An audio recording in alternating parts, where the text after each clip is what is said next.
Boa tarde a todos, sejam bem-vindos a este Diálogos Educação em Foco.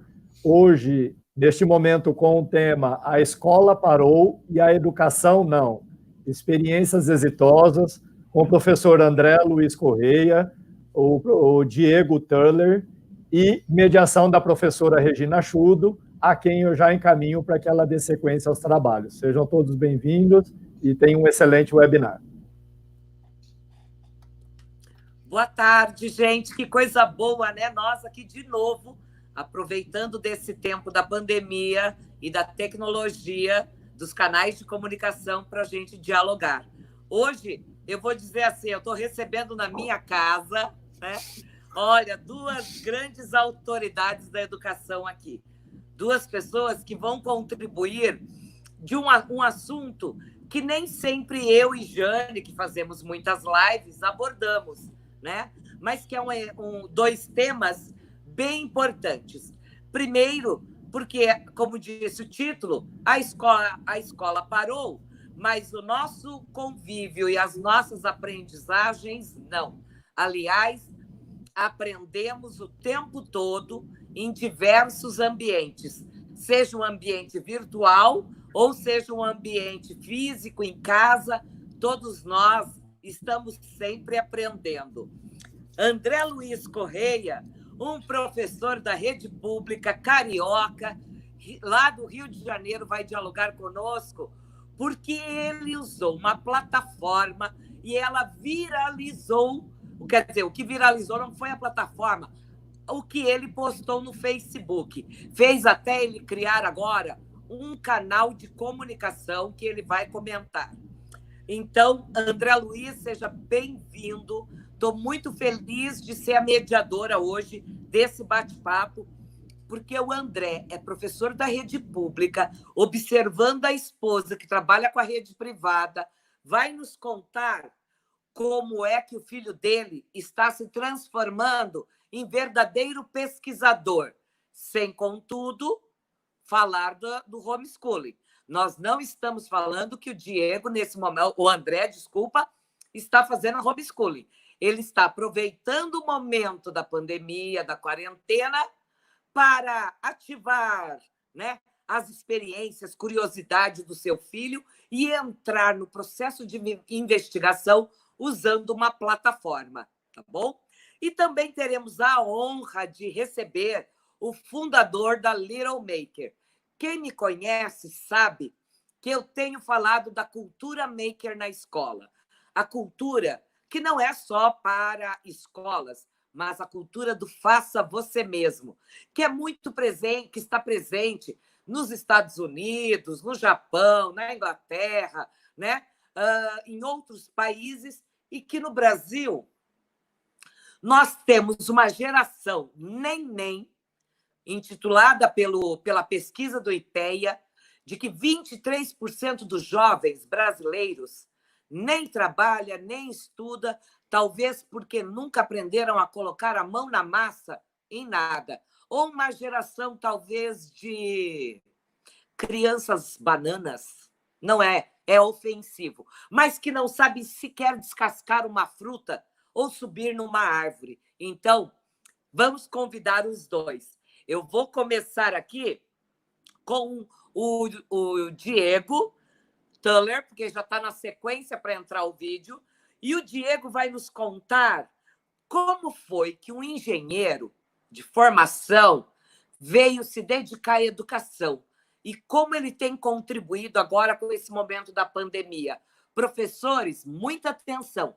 Ele vai trazer uma novidade para você poder trabalhar com seus alunos aí da sua casa, uma plataforma disponível gratuitamente. Seja bem-vindo, Diego. André, já chamamos você, tá? Vai lá, Diego. Boa tarde a todos. Primeiro, é um grande prazer e honra aí ter recebido esse convite e conversar um pouquinho com vocês aí ao vivo e trocando essas experiências. Eu acho que é importante demais essas trocas, né? A nossa história com a Little Maker, ela surgiu muito da paixão, né? Eu acho que o amor pelas coisas que a gente faz é que move e faz a gente empreender e ir atrás dos sonhos. E olhando isso, olhando para a educação dos meus filhos, na verdade, eu buscava essa paixão na educação, né? Como é que você gera esse amor pelo trabalho, pelo seu projeto de vida, e que você se engaje no próprio aprendizado. Me incomoda essa situação da criança sempre encarar a escola como uma obrigação, sendo que o aprender é para a vida inteira, né? Então, eu comecei como engenheiro procurando, olhando para a educação e olhando como a tecnologia se associava à educação, né? Eu, como engenheiro, sempre gostei muito de projeto, né? E trabalhava muito tempo num projeto, me dedicava muito. E quando eu olhei a tecnologia, ela acabava chegando na escola de uma forma muito por ela mesma, sabe? A aula da tecnologia, e não a tecnologia como uma forma de expressão, de criação, de conexão com os projetos pessoais, né? Então, partindo disso daí, eu acabei entendendo que eu poderia fazer algo diferente, e assim surgiu a Little Maker com essa ideia muito forte de sempre trazer algo autoral. Assim, a gente precisa, todo projeto ele tem que partir de algo que faça sentido para a criança, mas também que a gente tenha um compromisso de fazer as pontes e as conexões com os conteúdos da escola de uma forma sistematizada, senão a gente não consegue ter um projeto pedagógico consistente, né, com objetivos bem definidos, com sistematização da turma como um todo. Então, foi tentando temperar, né, esses espaços entre o que vem da zona de interesse do aluno para conectar e fazer as pontes e evidenciar esses processos. A gente estruturou um programa que a gente trabalha hoje dentro das escolas, no processo intracurricular, né? Então, nosso conceito é ser uma ferramenta da escola para trabalhar aquilo que já o objetivo da escola, né? Não criar uma disciplina a mais ou um conteúdo a mais. E que vem muito amarrado, né, com esse momento da BNCC, que a gente tem que trazer e trabalhar as competências, né? Então, eu entendo fortemente que as competências, principalmente as socioemocionais, né, mas a cognitiva também, porque está ligado muito fortemente ao emocional, elas surgem da vivência, da experiência, e o fazer é um espaço muito, muito importante para isso acontecer.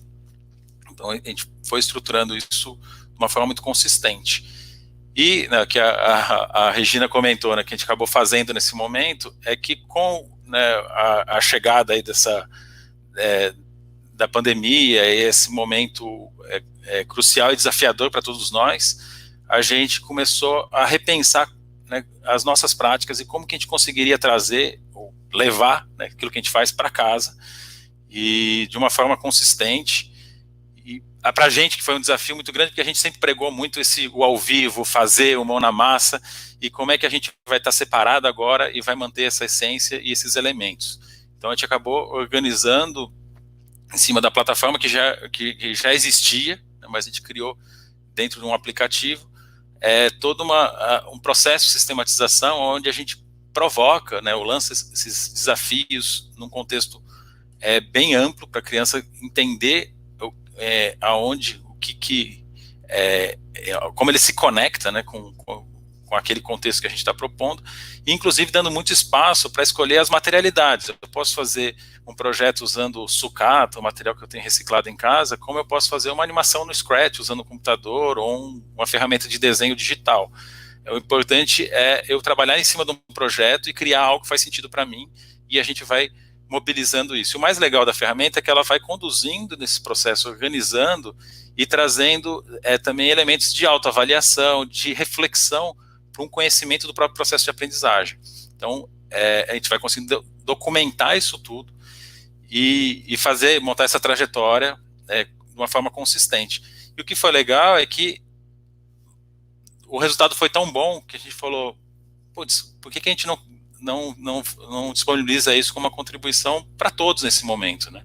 Acho que não é momento da gente pensar em negócio, acho que a gente precisa, antes de tudo, pensar na comunidade.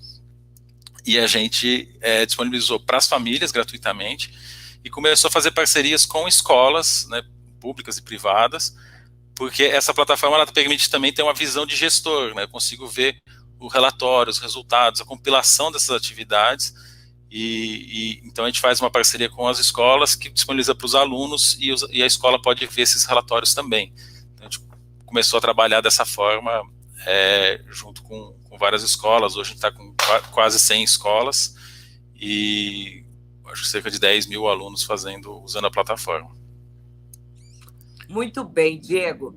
Diego, já eu vou te chamar de novo para falarmos um pouquinho da importância da cultura maker na educação. Mas para a gente não deixar o André lá tristinho no cantinho, vou chamar o André. Obrigada, Diego.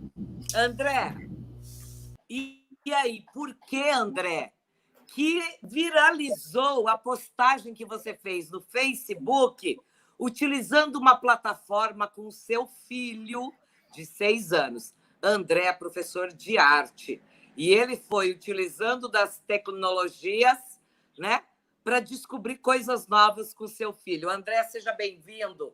Conta aí para nós um pouquinho. Bom, primeiro, muito obrigado pelo convite. Boa tarde a todos, enfim, onde cada um esteja no planeta nesse momento. Então, bom dia, boa tarde, boa noite. Essa pergunta que você me fez, eu ainda não consegui solucionar, tenho comentado isso com algumas pessoas, eu não sei exatamente o porquê que esse post viralizou. Por que eu não sei responder? É porque o que eu fiz não tem nada de novo. Né? A prática que eu adotei de conduzir o meu filho a um pensamento de curiosidade, né, de pesquisa, ela já é muito antiga, muito antiga. Já é divulgada, inclusive, há mais de 30 anos atrás, pelo José Pacheco, na Escola da Ponte. E, bom, se a gente for voltar no tempo, a gente vai para a maiêutica socrática, né, lá em Atenas. Então, a vontade que partiu de mim era só de permitir que o meu filho, e a minha filha, na verdade, meu filho de 7 anos, a minha filha de 5 anos, que eles pudessem, de maneira gostosa e prazerosa, né, e divertida, agradável, partir do interesse deles e buscar conhecimento. E ali a proposta, como eu relatei no post, era mostrar para ele como se aprende. Por que eu estou falando isso? Bom, praticamente todos nós aqui que somos professores tivemos que passar pela escola e completar a escola e fazer o ensino superior e tal. A escola, para mim, foi um momento muito difícil, né? Não foi um ambiente muito agradável para mim. Primeiro, porque eu sofri muito bullying no ambiente escolar. Muito, assim, muito. Segundo, porque eu lembro dos professores me cobrarem e eu não sabia muito bem o que era cobrado. Né? Então, estuda para a prova, mas estuda como? O quê? O quanto? A que profundidade? Eu lembro de sentar em frente ao livro didático, por exemplo, e folhear e falar assim, mas disso aqui, o que é importante? Eu não sabia selecionar o conteúdo. Eu ficava muito frustrado porque eu lia e falava assim, mas isso eu já sei. Mas assim, disso que eu li, o que é importante? Eu não conseguia entender. Apesar de ouvir direto dos meus pais, de outros adultos e dos professores que eu deveria estudar, eu não sabia o que significava isso, estudar. O que é estudar?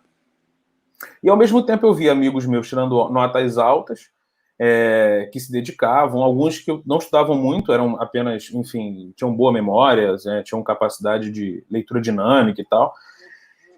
Então, eu só fui descobrir no ensino médio que eu tirava notas baixas sempre que eu copiava no caderno, por exemplo.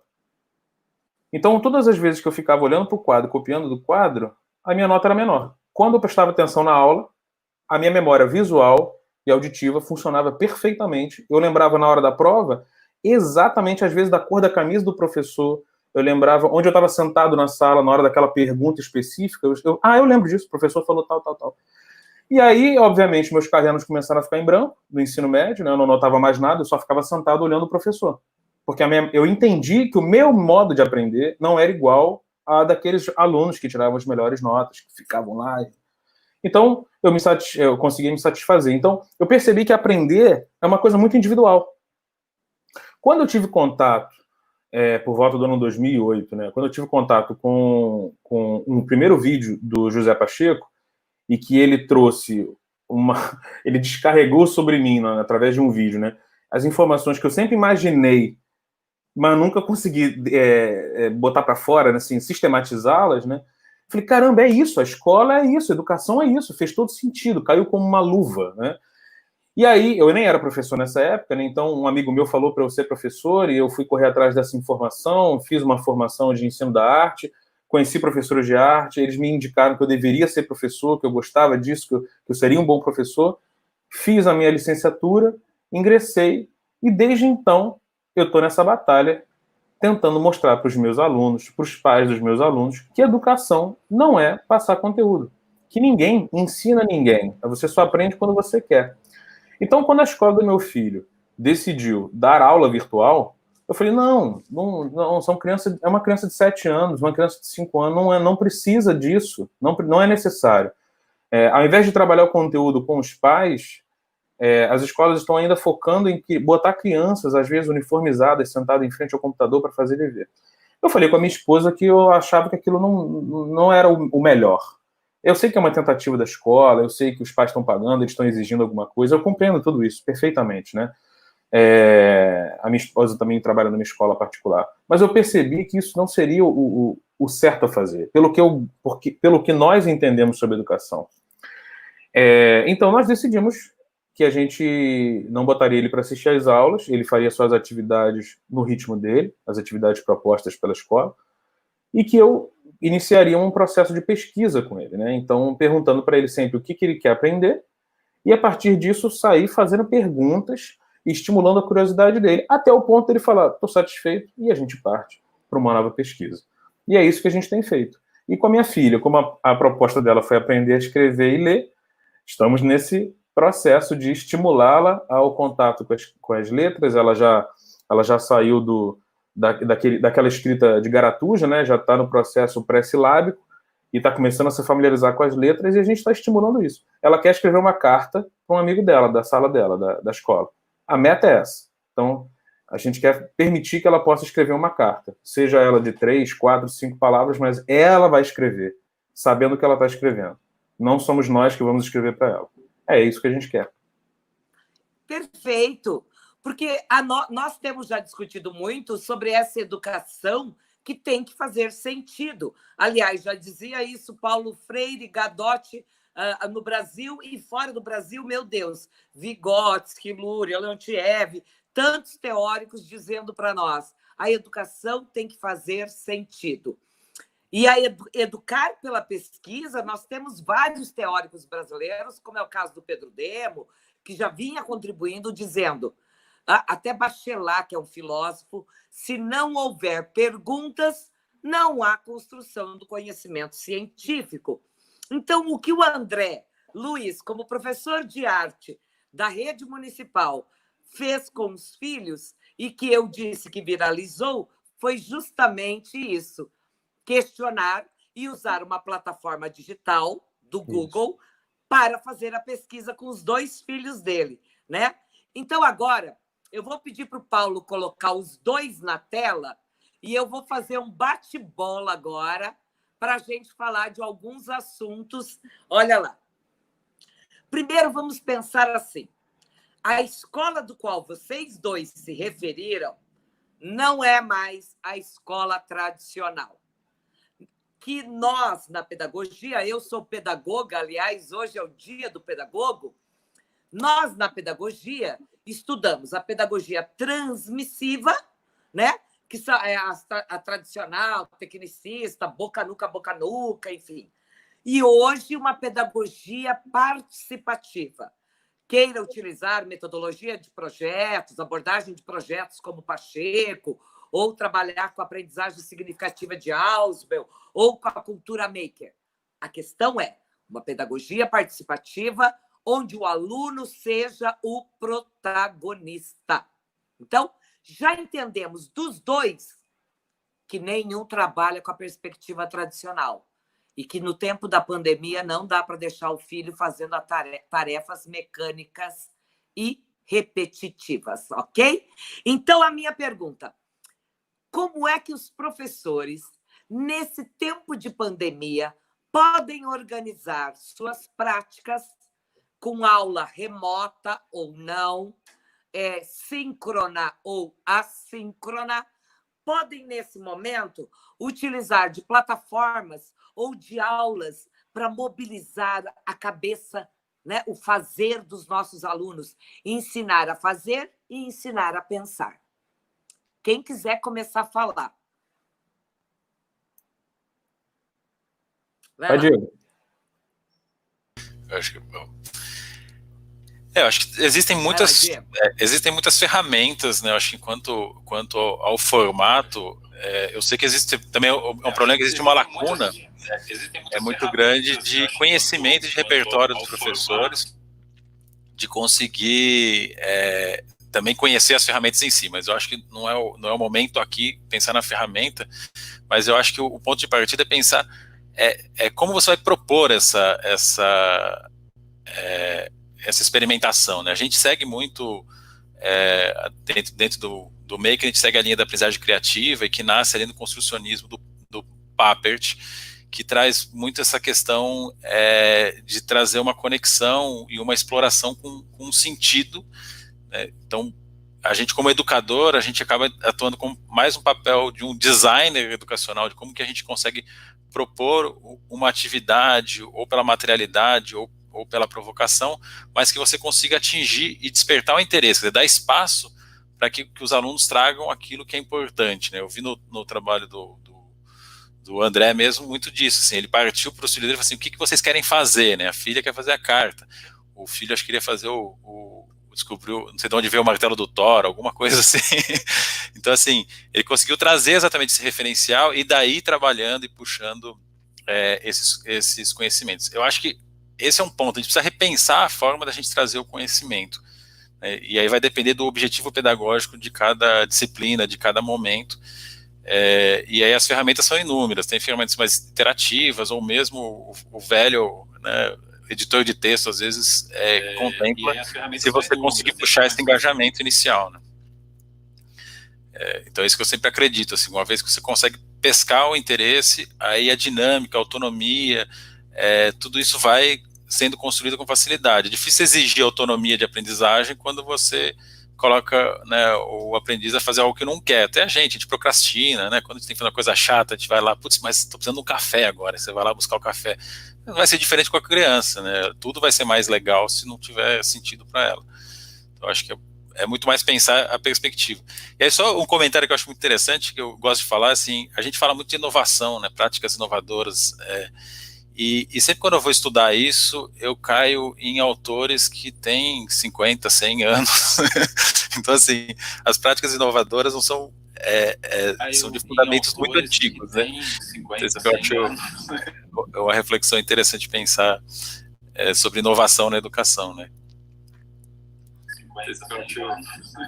É uma reflexão interessante pensar sobre inovação na educação, né? Uma coisa que eu percebo é que está faltando uma compreensão por parte dos professores de que a gente precisa ensinar o aluno, ou permitir que o aluno faça perguntas. Toda vez que eu vou começar um ano letivo, desde que eu me tornei professor, eu faço isso todos os anos. E se no meio do ano eu sou trocado de turma, se eu chego na turma no meio do ano, eu faço a mesma coisa. Primeiro dia de aula, eu chego para eles e falo, vamos lá, estarei aqui com vocês o ano inteiro, o que vocês querem saber? Vocês têm direito de me conhecer, podem fazer qualquer pergunta. Eles ficam assim me olhando, né? Como assim qualquer pergunta? Não, qualquer pergunta, pode perguntar o que você quiser. Você quer me conhecer? Pode perguntar, enfim, o que você quiser. Eu te dou esse direito. É muito interessante que os alunos do 6º ano me metralham com pergunta. Os alunos do ensino médio fazem 3, 4, 10. Quanto mais escolarizado o aluno vai ficando, menos curioso ele vai se tornando. Eles têm uma dificuldade enorme de fazer perguntas. E aí, quando dá assim, mais ou menos umas 10 perguntas, eles falam, tá bom, professor, chega lá. Faz você agora uma pergunta pra gente. Aí eu falei, olha, eu vou começar, mas geralmente eu faço isso e vocês não gostam. Aí vocês vão pedir para voltar a fazer pergunta. Não, com a gente vai ser diferente. Eu ouço isso em todas as turmas. Então tá bom, vamos lá. Quem quer ser voluntário? Então você, vamos lá. Por que nem todo mundo tem dinheiro? Porque nem todo mundo trabalha. Todo mundo que trabalha tem dinheiro? Não. Tá. Então por que nem todo mundo tem dinheiro? Sei lá, professor. Tá, aí eu vou para o outro. Por que você vem para a escola? Ah, para ser alguém na vida. Você não é ninguém? Não, sou alguém. Então, por que você vem para a escola? Ah, para estudar. Você só estuda na escola? Não, para estudar fora da escola. Então, você vem para a escola para quê? Ah, eu venho para... Ah, sei lá, professor. Ah, enfim, vai, volta, vamos voltar. Então, eles não aguentam durante muito tempo serem questionados sobre coisas fundamentais da vida, assim, questionamentos profundos, né? Às vezes eu pergunto para ele assim, quem é você? Aí ele fala, eu sou o Pedro. Não perguntei seu nome, eu perguntei quem é você. Eu sou um menino de 15 anos. Não perguntei o seu gênero nem a sua idade, eu perguntei quem é você. E eles não conseguem. Professor, nunca pensei sobre isso. Eu falei, quantos anos você tem? Eu tenho 16. Você está há 16 anos vivo e nunca pensou quem é você? É isso. É isso. E aí, às vezes, algum colega, mas isso tem a ver com arte? Você está dando aula de arte? Claro, não tem como eu produzir arte se você não se questiona, se você não está vivo dentro de você mesmo. Então, uma vez eu fiz uma brincadeira com uma turma de primeiro ano do ensino médio. Eu estava muito chateado naquele dia, porque, pela forma como a escola funciona, eu trabalhava numa escola particular, e eu decidi ir de manhã para a escola, eram 6h30 da manhã, eu fui para a escola, cheguei lá às 7, entrei na sala e decidi, hoje eu só vou fazer perguntas. Eu dei 2 tempos de aula, né, 1h40 direto, só com pergunta, dando aula de História da Arte. Então eu ia mostrando as imagens e falando, vocês estão vendo que coisa maravilhosa? Vocês percebem esse movimento? Vocês conseguem enxergar aqui o claro e escuro, a diferença de sombra? Vocês veem o movimento que tem, a simetria? Eu fui só perguntando. Eles, depois de 30 minutos, começaram a achar estranho. O professor não tá afirmando nada, tá só perguntando. Aí eles começaram a me testar, né? Professor, posso ir no banheiro? Aí eu falava assim, eu tô te impedindo? Não. Então eu posso? Eu tô travando a porta? Aí ele levantava. Professor, o senhor tá feliz? Como você acha que eu me sinto fazendo uma coisa que eu amo? Eles ficaram desesperados. Eu não afirmava nada. Eu só fazia perguntas. Os alunos foram ficando inquietos com aquilo e tentando, de alguma forma, me obrigar a fazer uma... Eles estavam tentando fazer uma pergunta para me obrigar a dar uma resposta. Com sim, não, enfim. Foi um jogo interessantíssimo, porque naquela brincadeira de História da Arte, na verdade, a gente estava num processo de desenvolvimento cognitivo. E eu percebo isso nas escolas. A dificuldade de incentivar as crianças a pensarem, a fazerem perguntas, não buscarem respostas apenas, mas fazerem boas perguntas, elaborarem suas perguntas, olharem para o mundo, olharem para um grão de areia e ficar maravilhado com isso, olhar para uma planta, para o sol, para a cor do céu, para um pássaro voando, para um morcego. Tudo isso é muito interessante. Então, a gente precisa buscar isso. Principalmente agora que a gente pausou, que a gente diminui o ritmo, né? O que a gente pode fazer nesse momento para estimular as crianças a sair desse sistema passivo? Quer dizer, os 2 meninos aqui, 2 homens, desculpa, chamei de meninos, falaram perfeitamente que este modelo de escola que nós tínhamos e que nós fomos educados, na verdade, as diretrizes curriculares nacionais da educação básica, a BNCC, a Base Nacional, todos os documentos oficiais com caráter mandatório já diziam que não era para a gente fazer. Imagine, então, André, o seu aluno assustado com as perguntas que você fazia, mas esse é o caminho da construção do conhecimento, né?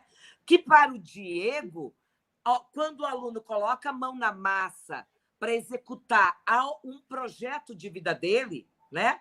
Utilizando de ferramentas, pistola de cola quente, sucata, para ele inventar, é esse o processo de educação que nós precisamos. Então, eu diria a vocês a próxima pergunta. Então, quais ambientes de aprendizagem nós podemos usar? O velho modelo da sala de aula, né? Esse modelo mesa, que eu chamo de boca-nuca, tá, gente? Boca-nuca. Meu Deus, não há interação, não há protagonismo, não há dúvida, a gente não escuta a pergunta do aluno, eu não respeito as questões emocionais dele, né? E vou lá naquela velha guspe-giz. E muitos professores, no tempo da pandemia, estão fazendo exatamente a mesma coisa, substituindo cuspe, giz, quadro pela plataforma digital. Não. Então, que ambientes eu posso aprender? Diego, fala lá para mim. Quais são os ambientes de aprendizagem? Será que eu posso aprender numa cozinha? Numa marcenaria? Eu acho que o ambiente ele tem um papel importante, assim. Assim, a gente aprende em qualquer lugar, né? Eu acho que essa acho que é o grande momento, é quando você aprende partindo, né, do mundo para o conhecimento, né? A gente tem essa escola organizada em disciplinas, né? Então você quer ensinar as coisas separadamente e que façam sentido. Não vai fazer. Eu acredito sempre que você tem que partir do mundo para você entender aonde que as disciplinas explicam esse mundo, né? Eu acho que é isso que traz a ciência, ela traz a explicação para aquilo que a gente vive. Então não dá para desconectar uma coisa da outra. Eu gosto muito de pensar nesses espaços de aprendizagem como espaços de conexão, né? Então você, que você falou, a cozinha, uma marcenaria, né, ou uma sala de artes, o pátio, o quintal, a floresta, né? Todo lugar é um espaço para você desencadear essas aprendizagens. Mas ao mesmo tempo eu quero fazer uma crítica que eu acabo vendo muito, né? Às vezes fala assim, mas é muito legal esse negócio maker, só que minha escola não tem dinheiro para fazer, né? E aí eu acho que a gente tem um exemplo vivo, o André, né, que está aqui, ele dá aula na mesma estrutura de escola que todos os outros professores da escola. Talvez você use uma sala de arte, ou talvez nem isso, você vai usar mesmo boca a nuca. Então, não, o ambiente não te impede a práticas diferentes, né? Você arrastar a cadeira e sentar no chão e mudar a dinâmica, você consegue fazer em qualquer ambiente. Então, a gente, como educador, a gente consegue transformar os ambientes para que eles se tornem num processo muito mais significativo. Assim como eu falo do maker, você não precisa de uma cortadora laser ou impressora 3D para ser maker. Você, né, tesoura, cola quente, você vai fazer muita coisa e tem muita criatividade para aplicar, para fazer sistemas, mecanismos e coisas até muito complexas, né, que tem, você vê na internet, você acha muita coisa muito legal com baixíssima tecnologia. Tecnologia cara, né, digital, estou falando que toda criação é uma grande tecnologia. Então eu acho que tem que ter essa reflexão desses dois lados, né, quebrar esse espaço de que a gente aprende em qualquer lugar, os ambientes eles têm um papel pedagógico importante, mas a gente consegue transformar o que a gente tem e mudar as práticas na realidade que tem hoje, não ficar esperando, mas não tem verba do governo para criar um espaço maker, então não vou fazer nada. Não, né, eu não acredito nisso, acho que você tem o poder de transformar sim. Posso falar? Pá. A estrutura que nós temos na escola pública é essa que todo mundo sabe, né? Não tem papel, não tem canetinha, não tem lápis de cor, não tem tinta, não tem pia para lavar o pincel. Mas e daí? O que dá para fazer com o que tem? Né? A gente tem duas opções, né? Quando a gente encontra um desafio, né, um obstáculo, a gente tem duas opções. Ou a gente fica reclamando na frente do obstáculo, ou a gente tenta contornar o obstáculo, encontrar uma brecha, encontrar uma fissura no sistema para que a gente atravesse ele, né? Então, eu dou os meus pulos, eu resolvo... Por exemplo, quando eu entrei na escola pública, uma das primeiras coisas que eu fiz foi sair da sala de aula. Eu não dava aula na sala de aula, eu pegava os alunos, descia com as carteiras e ia para o pátio da escola. Um pátio maravilhoso, cheio de árvore, com sombras enormes. Por que estamos na sala de aula? Para quê? Com um quintal maravilhoso, todo mundo dentro de um prédio e sentindo calor. E a gente com sombras de árvores, batendo uma brisazinha gostosa. E aí eu comecei a fazer isso, os alunos começaram a falar, professor, o senhor está levando a turma do 8º ano, você não vai levar a nossa turma também, não? Aí passei a subir com eles para o terraço da escola. Tinha um terraço, eu levava eles lá para o terraço, e eles ficavam impressionados de ver o bairro lá de cima, né, do 3º andar de um CIEP, né, então eles conseguiam ver o bairro lá de cima e tal, uma altura que eles nunca chegaram ali naquela região. O que eu percebo também é uma crença que eu acredito estar equivocada, assim como o Diego falou, de que a gente vai ter que aguardar o sistema público, né, o governo, mudar as coisas para a gente. Não. A gente precisa mudar a comunidade, junto com os alunos, junto com os pais, os professores, a gente se une, porque a escola é esse polo de mudança social. Ela pode ser, se ela quiser ser, ela pode ser. Existe uma comunidade em volta ali da escola que, se for tocada de algum jeito, né? Até porque, se você for imaginar, os meus alunos são filhos de ex-alunos e netos de ex-alunos e bisnetos de ex-alunos, de pessoas que estão ali, que estão crescendo, que têm aquele carinho com aquela escola. Então, se essa escola se mobiliza e contagia isso, o que acontece? Uma grande mudança social, de mudança de percepção, de vivência, de identidade social, né, naquela comunidade. Então, e aí isso altera a parte política. Então não é de cima para baixo, é de baixo para cima. Não só que estou falando isso, né? A Escola da Ponte provou que é isso, a Amorim Lima prova que é isso, o Projeto Âncora provou isso, a Escola Aberta de São Paulo prova isso, e outras escolas no mundo mostraram que não é aguardando a mudança de cima. São duas lutas, a batalha política e a mudança social. São duas coisas diferentes. Muito bem. Nós acreditamos, tanto Diego, André, eu também sou educadora, que tudo que nós estamos falando converge para o mesmo sentido. Educar com sentido, com emoção, com alegria, com descobertas, com questionamentos, seja com a abordagem teórica que você for buscar. O que não dá mais é essa escola preocupada com conteúdos, né, em que o aluno tenha que assimilar, copiar, e que essa escola que às vezes o professor está preocupado em vencer nessas 800 horas, enquanto temos um mundo para descobrir. No Brasil, nós temos inúmeras experiências exitosas. Eu trabalho com a área pública e visitei inúmeros municípios que transformaram completamente a sua rede de ensino, né? Como é o caso do município de Blumenau, que eu sempre comento, Barra Velha, enfim, tem muitos municípios transformando. Agora vamos falar um pouco enquanto pais, porque a gente já falou do professor, falamos um pouco da escola, agora eu queria falar como pai.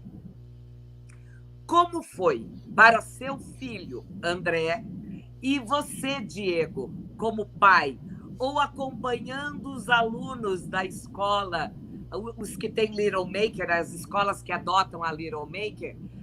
Vou até pedir para o Paulo colocar o site da Little Maker também, eu já vi que o Paulo colocou o Face da Educação Contagiante, né, do André, a página dele. Como as crianças estão lidando nesse momento com a pandemia e com o que as escolas estão oferecendo? O André falou rapidamente sobre isso do seu filho, né? Eu queria que vocês falassem sobre a perspectiva da criança, do aluno, como ele olha esse educar pela pesquisa, pelo projeto, esse educar pelo fazer, colocar a mão na massa, né? Sobre o olhar da criança. Eu acho muito, muito interessante esse momento. Eu acho que eu não vou nem trazer muito recorte da pandemia, mas talvez fique mais claro isso o momento que a gente começa nas escolas, né? E eu lembro, no início também eu estava muito próximo e dando aulas, né? O quanto que a nossa proposta de trabalho ela acaba sendo estranha à criança. Acho que esse cenário que o André descreveu do perguntar ali, eu senti um pouquinho, acho que uma forma mais rasa ali do que a experiência que ele compartilhou, mas às vezes a gente propõe assim, dentro de um processo, a gente faz um processo de ideação, uma provocação para ver o que a criança traz e ela conectar com o interesse dela, e às vezes a criança fala assim, mas por que você não fala logo o que tem que fazer? A gente tem que ficar adivinhando o que você quer que a gente faça. Elas não conseguiam entender que, na verdade, a gente estava querendo saber o que elas queriam fazer. Mas na cabeça delas, a gente estava jogando um jogo delas adivinharem o que a gente tinha pensado para ela fazer. Então, assim, de tão desacostumada com o processo do criar, do fazer, de ter voz, que eles estão na escola hoje, né? Então, eu acho que isso é muito gritante e é muito interessante o quanto que isso transforma rapidamente, sabe? A gente... Em pouco tempo você vê a mudança de postura da criança e o quanto a gente ouve de relato de pais da mudança de postura dessa criança em casa, né, que às vezes a gente fala assim, nossa, agora a criança quer mexer tudo no quarto dela, mudar as coisas de lugar. será que tem a ver, né? Às vezes fazem assim, será que tem a ver com a Little Maker? E no fundo né? Porque assim, ela passa a ter voz. E a gente, e ao mesmo tempo fico questionando isso, talvez com uma faixa etária menor até, mas sério, a criança tinha 10 anos, 12 anos, e ela nunca pensou que ela podia mudar o móvel de lugar do quarto dela, que ela poderia pensar e montar o quarto do jeito dela, né? Então, eu acho que isso é bem marcante, eu acho que é bem evidente o quanto que a educação, né, dessa forma engessada e distante da criança está estragando, né? Na verdade, eu acho que a gente que passou por essa mesma educação, nós somos sobreviventes e tentando fazer algo diferente. Eu acho que tem que ter consciência de que e também nos acolher, né, que a gente tem nossas dificuldades por conta disso também. Né? Então a gente buscar fazer algo diferente pelos que vêm por aí, para que tenham mais oportunidades, que possam ir além do que a gente consegue ir hoje. Então é isso que eu penso, né? Como educação. Excelente, Diego, excelente. E a cultura maker é isso mesmo, pôr a mão na massa, saber pensar, reorganizar. E que esse momento da pandemia as crianças podem fazer muitas coisas em casa, né? Desde que a gente tenha essa abordagem na educação, né? André, me conta um pouquinho agora aí sobre a perspectiva dos seus filhos, né? Ou até dos seus alunos, mas eu queria ouvir dos seus filhos. O que eles estão achando de trabalhar com essa perspectiva investigativa que você provocou, né? Então, você chegar para uma criança e falar assim, agora você vai estudar, a criança não quer, né? E aí, vamos aprender? O quê, pai? Não sei, o que você quiser. Aí ela nem percebe que ela está no meio da conversa, já no processo, já começou o processo, né? Aí eu falo assim, filha, vamos jogar o jogo das letras? Vamos, pai, vamos. Ela nem tá entendendo, nem tá percebendo. A coisa é completamente subliminar, o processo de aprendizado, né? Eu gosto muito de jogo de tabuleiro, né? Eu tenho muitos jogos de tabuleiro em casa e eu jogo vários jogos com os meus filhos e eu entendo exatamente isso, que é uma ideia do Domênico De Masi, né? Que é de você, quando você junta o aprender, né, o fazer, o trabalho com a diversão, fica muito prazeroso o processo, né? Então, o que eu tento fazer com os meus alunos e com os meus filhos é tornar a situação prazerosa. Por exemplo, teve um dia que eu sentei com a minha filha e fui fazer com ela alguma atividade sobre letras, né? E aí ela falou, ela estava de má vontade. Aí eu falei, não, então vamos parar. Aí ela ficou assim, por quê, pai? Não, porque você não tá afim. Você tá chateado? Eu falei, não, tô chateado, você não tá afim, não faz sentido a gente fazer uma coisa que você não queira agora. A gente faz amanhã, não tô com pressa nenhuma. Então, respeitar o momento da criança, porque da mesma forma que nós não estamos bem todos os dias, em todos os momentos, 24 horas por dia, a criança também não tá. Às vezes ela não tá afim de fazer aquilo, e às vezes ela acorda com uma animação de querer uma novidade, e às vezes ela não tá afim, ela só quer ficar ali vendo TV um pouquinho, ou fazer um desenho no papel, tá assim, borocochô, sabe? E a gente vai naquele ritmo, sabe, estimulando. Hoje vai ser só 10, amanhã vai ser 50, e amanhã vai ser 70, e depois vai cair para 20. E o ritmo é assim, é fluido, né? Porque somos seres humanos, não somos máquinas, né? Então a gente precisa estimular o prazer, né? O Rubem Alves fala muito disso, de que a coisa tem que ser gostosa, sabe? Tem que ser prazerosa, né? Eu estava comentando com os meus alunos um pouco antes da pandemia sobre um livro que eu estava lendo do Rubem Alves chamado Educação dos Sentidos. Eu tenho ele aqui, Educação dos Sentidos, que é um livro que eu fui na livraria comprar porque eu estava muito angustiado com a minha escola, assim, chateado com os professores. Aí eu falei, eu preciso ler Rubem Alves para dar uma reconectada. E ele fala isso, e nós temos dentro de nós uma caixa de ferramentas e uma caixa de brinquedos, e a gente interpreta o mundo à nossa volta, né, os nossos sentidos, né, permite que a gente interprete o mundo segundo a brincadeira e segundo a utilidade. Se a gente achar que tudo é útil, aí as coisas ficam muito estranhas, porque qual a utilidade de olhar o pôr do sol? Não tem. Qual a utilidade de saborear uma maçã?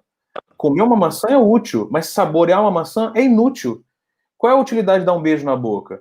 É inútil. Então existem coisas que são inúteis e a gente entender que é apenas prazer. Se a gente tirar o prazer das coisas e deixar somente útil, fica chato demais, fica mecânico. Então a gente precisa respeitar essa humanidade da criança. E assim, eu vou dizer isso para todo e qualquer professor, né? Principalmente dos professores de ensino médio e ensino fundamental 2. Os alunos crescem, ficam rabugentos, respondões, impacientes, falam alto, etc, etc. Deixam de ser aquelas crianças fofas, né? E eles deixam de ser ouvidos. Os professores esquecem que já foram adolescentes, e eu costumo dizer isso para meus alunos, que a adolescência é a pior fase da vida humana, porque as nossas certezas viram dúvidas, as nossas dúvidas viram certezas, a gente já não sabe mais de nada, o herói que era o meu pai já não é mais um herói assim, a minha mãe que era uma heroína já não é mais tão heroína, os meus professores passam a ser chatos, o que eu gostava eu já não gosto mais, e aí eu tenho que aprender... eu tenho que saber beijar, eu tenho que fazer sexo para poder me encaixar numa tribo de jovens, eu preciso me encaixar num trabalho. São muitas decisões ali acontecendo ao mesmo tempo, e o corpo mudando, a voz mudando, a libido, tudo isso ao mesmo tempo. A criança fica louca. E aí você chega para uma criança dessa, de 15 anos, 16, e fala assim, Napoleão? Pô, Napoleão o quê, cara? Calma. Existem outras questões que eu estou vivenciando nesse momento que estão me deixando confuso. Eu preciso ouvir o jovem. É muito comum lá na minha escola, por exemplo, quando um aluno me chama no meio do corredor, assim, eu estou indo de uma sala para outra, ou estou indo para a sala dos professores, professor, deixa eu falar com você. E eu paro, falo, o que você quer falar? Eu dou 100% de atenção ao aluno. Porque geralmente os adultos não querem ouvir, porque são assuntos bobos, são assuntos inúteis. É um probleminha do aluno, não respeita o aluno. Precisamos ouvir a criança, ouvir o aluno conversar, respeitar que aquele assunto que parece bobo para nós adultos, para ele não é, porque é novo, é um desafio novo. Nós já passamos, mas ele não.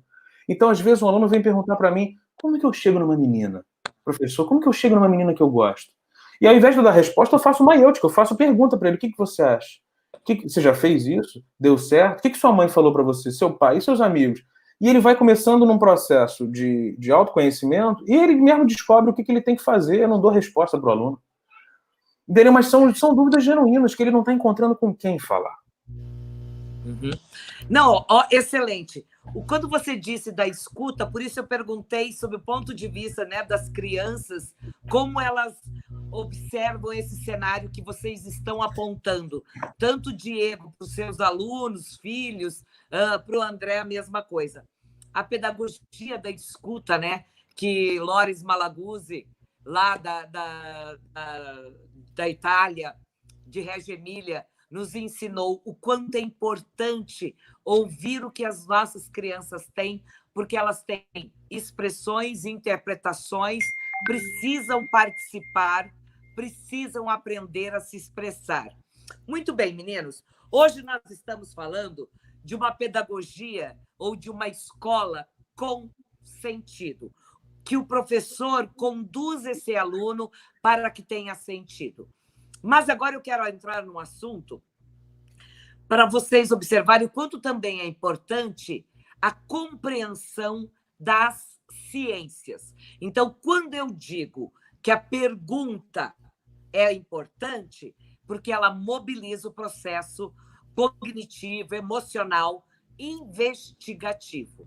O Brasil agora, nesse tempo da pandemia, mais do que nunca, entendeu, e o Ministério da Ciência e Tecnologia também, o quanto nós temos que investir em ciência, pesquisa, produção de novos saberes, de novo conhecimento, para a gente não ficar reboque, esperando que outros países produzam, né? E até então, o Brasil tinha desacelerado nas pesquisas científicas, né? Olha lá, André, seus fãs. Quanto é importante a investigação científica. Diego, como na cultura maker a gente vai se apropriando de investigar processos científicos? Por exemplo, saber fazer um robô com sucata. Eu preciso do processo investigativo, né? Como é isso na cultura maker? Que não é só fazer por fazer, né? Não é só pregar um botão, né? E o André até já deu pistas disso. Eu queria que a gente falasse nesse momento da pandemia o quanto a ciência tem que ser valorizada, né, André? O conhecimento, não estou dizendo do conhecimento escolar só, mas as ciências, seja a filosofia, a antropologia, a história, a matemática, que juntas ajudarão a transformar o mundo que a gente tem. Fala lá, Diego. Como a gente está quase encerrando, eu já vou pedir para você falar e já engatar uma fala de encerramento, tá bom? 5 minutinhos para cada um. Tá legal. Eu acho que eu gostei muito da fala aí do professor André.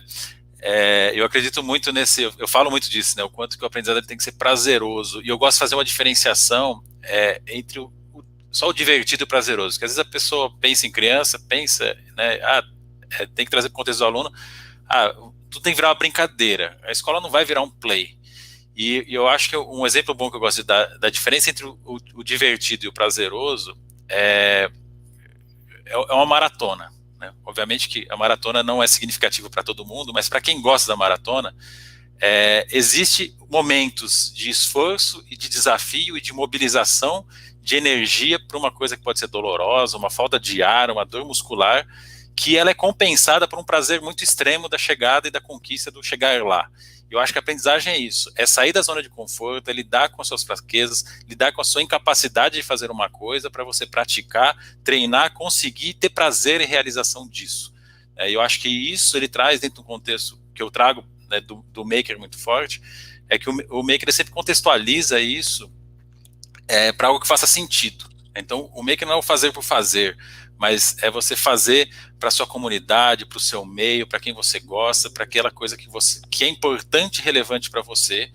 E nesse processo você aprende. Então, todo mundo é capaz de fazer. Não importa seu background, de onde você veio, né?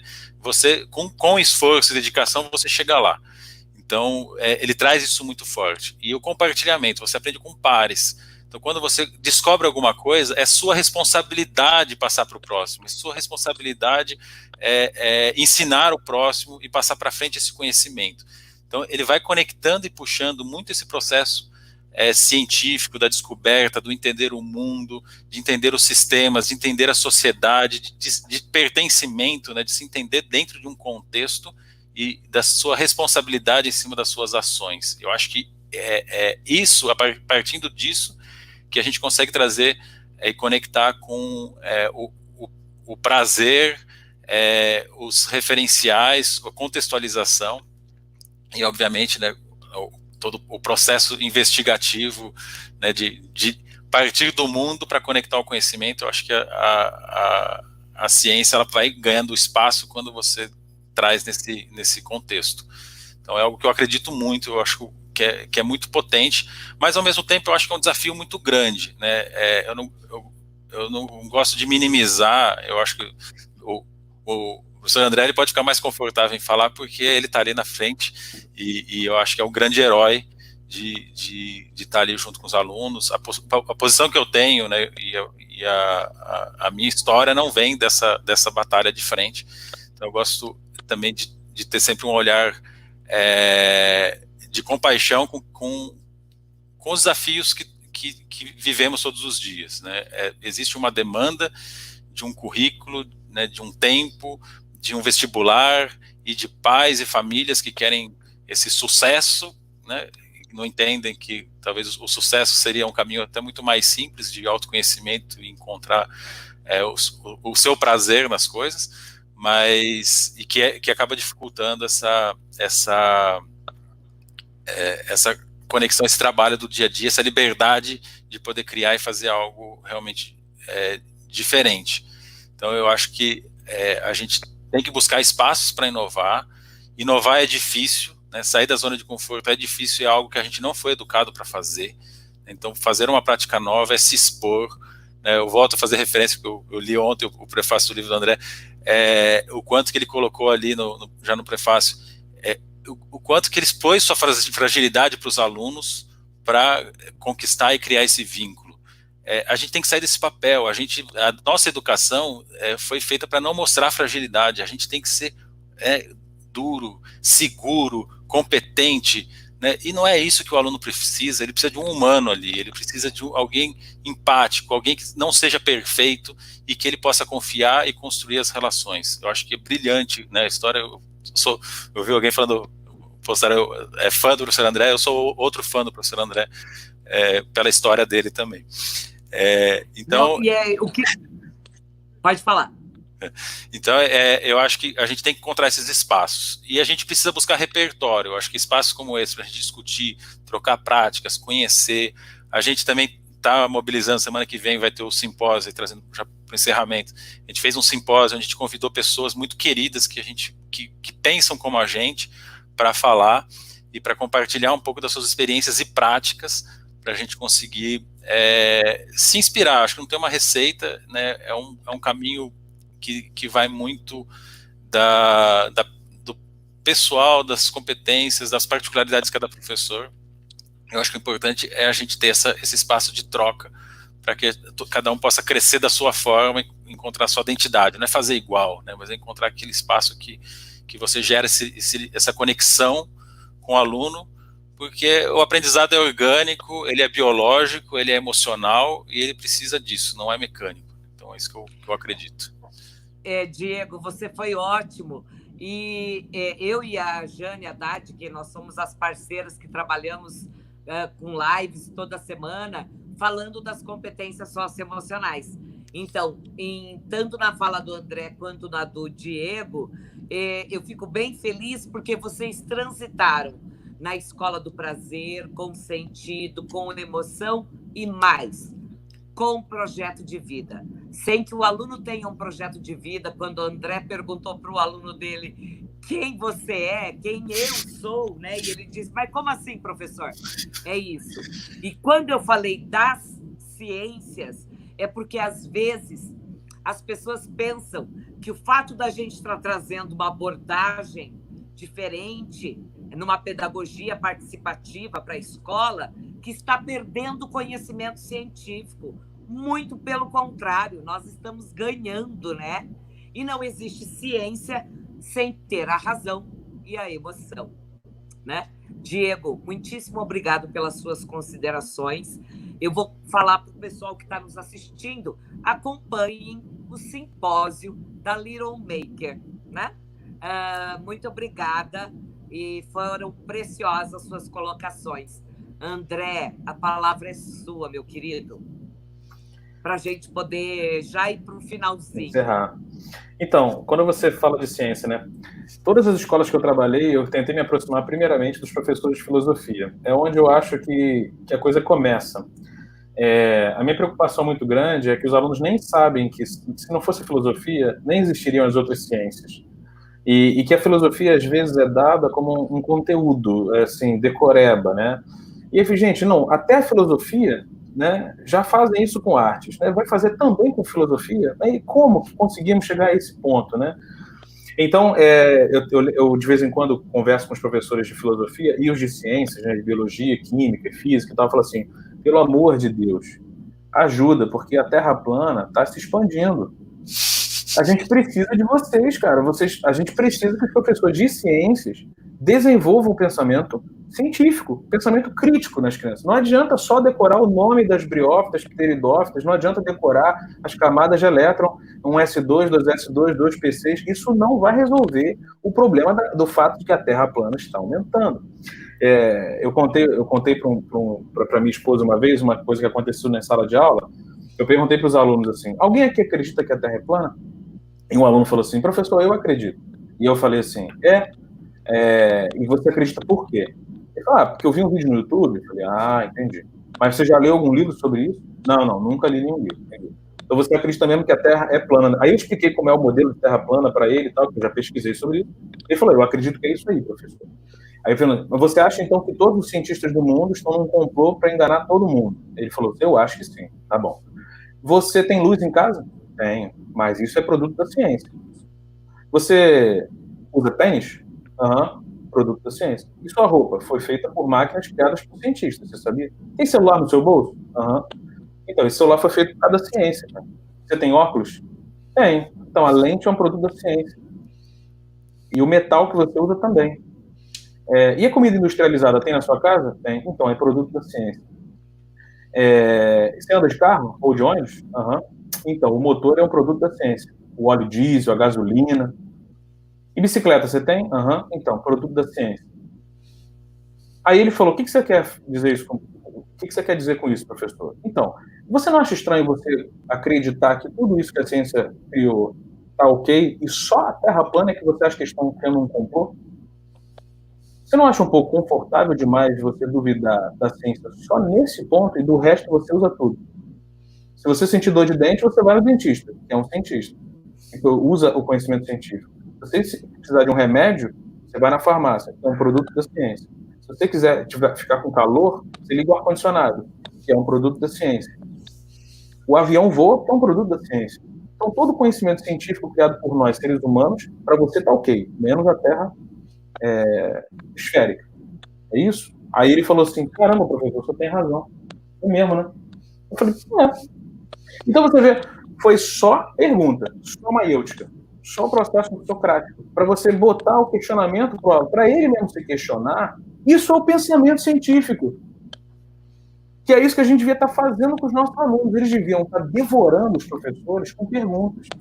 Eles mal conhecem o Estatuto da Criança e do Adolescente, que é a lei que protege eles, que permite, por exemplo, que eles duvidem ou que eles procurem formas diferentes de serem avaliados, como está previsto na lei. Não conhece a Constituição Federal, que protege também o seu direito de aprender, o seu direito de pensar livremente, de se expressar livremente, de acesso à cultura, a esporte, lazer. Então, meu Deus do céu, a gente precisa fornecer às crianças material para que eles sejam cidadãos. Porque não adianta, eu falo isso para os professores, a gente não dá autonomia para o aluno, porque ele precisa pedir permissão para entrar em sala, para sair de sala, para beber água, para fazer xixi, precisa pedir permissão para esvaziar a bexiga do corpo dele. E aí depois você reclama que esse aluno não luta na rua por direito, politicamente. É óbvio, em que momento a escola ensinou ele que ele deveria lutar por alguma coisa? Onde que a escola fomentou nele uma assembleia, que a voz dele fosse ouvida, que os adultos falassem assim, me diga, você está gostando da escola? Por que você não gosta? O que você acha que poderia mudar? Mas se a gente não está apto a ouvir críticas sobre o nosso trabalho, vai ser difícil a gente permitir que essas crianças cresçam com senso crítico para criticarem o modelo de sociedade que nós temos. A gente precisa permitir isso. E, mais uma vez, a gente volta a ouvir e ao desenvolvimento do pensamento científico. Bom, com tudo isso, a gente pode entender nesse momento, então, que é possível ter uma escola com um novo cenário para garantir a eficácia, inclusive, da aprendizagem. Porque hoje a gente tem um número gigante de alunos desistindo do ensino médio por falta de sonho, de projeto de vida, por não entender por que ele estuda, porque o ato de ensinar e de aprender está sem sentido. Gadotti tem um livro que ele diz, ensinar com a boniteza do seu sonho. Então, a gente precisa educar com esse sentido e com esse sonho. André foi maravilhoso, brilhante, Diego, idem. Quiçá que a gente pudesse multiplicar tudo que vocês falaram para todo esse país, para que a gente não visse crianças deprimidas fazendo atividade mecânica e repetitiva em meio à pandemia, né? Ou então de gente preocupada que as crianças estão desaprendendo. Pois aquilo que eu construí cientificamente, né? Que eu construí, eu não esqueço mais. É igual andar de bicicleta. Quando tem aprendizagem, não esquece. Diego quer falar mais alguma coisa? Porque o nosso tempo venceu. André, eu só quero agradecer imensamente por ter conhecido o André e o Diego, tá bom? Muito obrigada a todos que participaram também, nossos agradecimentos. Diego, pode dar um tchauzinho e André também. Tá. Só agradecer mesmo o tempo e compartilhar, e estou à disposição aí também para continuar conversando fora, podem me contactar, entrar nas redes sociais, estou sempre disponível. E semana que vem temos um evento aí a mais para falar mais. Obrigado. Obrigado. Quero divulgar a página Educação Contagiante, que nasceu por pedido das pessoas que leram o meu post e me pediram para que eu criasse uma página que eu pudesse divulgar mais coisas sobre educação. Então, entre lá no Facebook, no Instagram, Educação Contagiante, e divulgar também o meu livro, que por causa também da página, eu me senti quase que na obrigação de publicar ele gratuitamente, divulgar, para que mais pessoas possam se sensibilizar como educadores, sejam professores ou não, mas que todos somos educadores, que a gente possa permitir uma revolução na educação, né, e mudar a forma como a gente entende a escola. Muito obrigado, principalmente aos meus ex-alunos que mandaram mensagem e a galera que eu tenho recebido muito carinho. Nossa, eu estou muito emocionado, assim, muitas mensagens muito bonitas. Muito obrigado mesmo, gente. Obrigado pela oportunidade. Isso é ser educador, né? Porque você mexe com as emoções, com sentido, educa, meu Deus, é uma grandeza de alma. Que a gente pudesse multiplicar, fazendo uma corrente do bem, como o Diego faz, como o André faz, com experiências tão exitosas nesse país, para que tenhamos uma educação de fato que transforme vidas, para termos um mundo mais justo, mais humano, mais ético, mais igualitário. Gente, obrigado por essa live, viu? Foi um prazer. Um abraço para os dois meninos aí. Muito obrigado, Regina, muito obrigado principalmente ao Diego e ao André. Eu só queria fazer um complemento aqui, eu deixei os links que vocês anunciaram nos comentários, mas também os coloquei no comentário principal lá do YouTube. Então, se alguém não conseguiu pegar, é só entrar lá, que estão todos os links, já estão lá como comentário principal, tá certo? Muito obrigado mais uma vez e que possamos ter outras oportunidades como essa. Obrigado.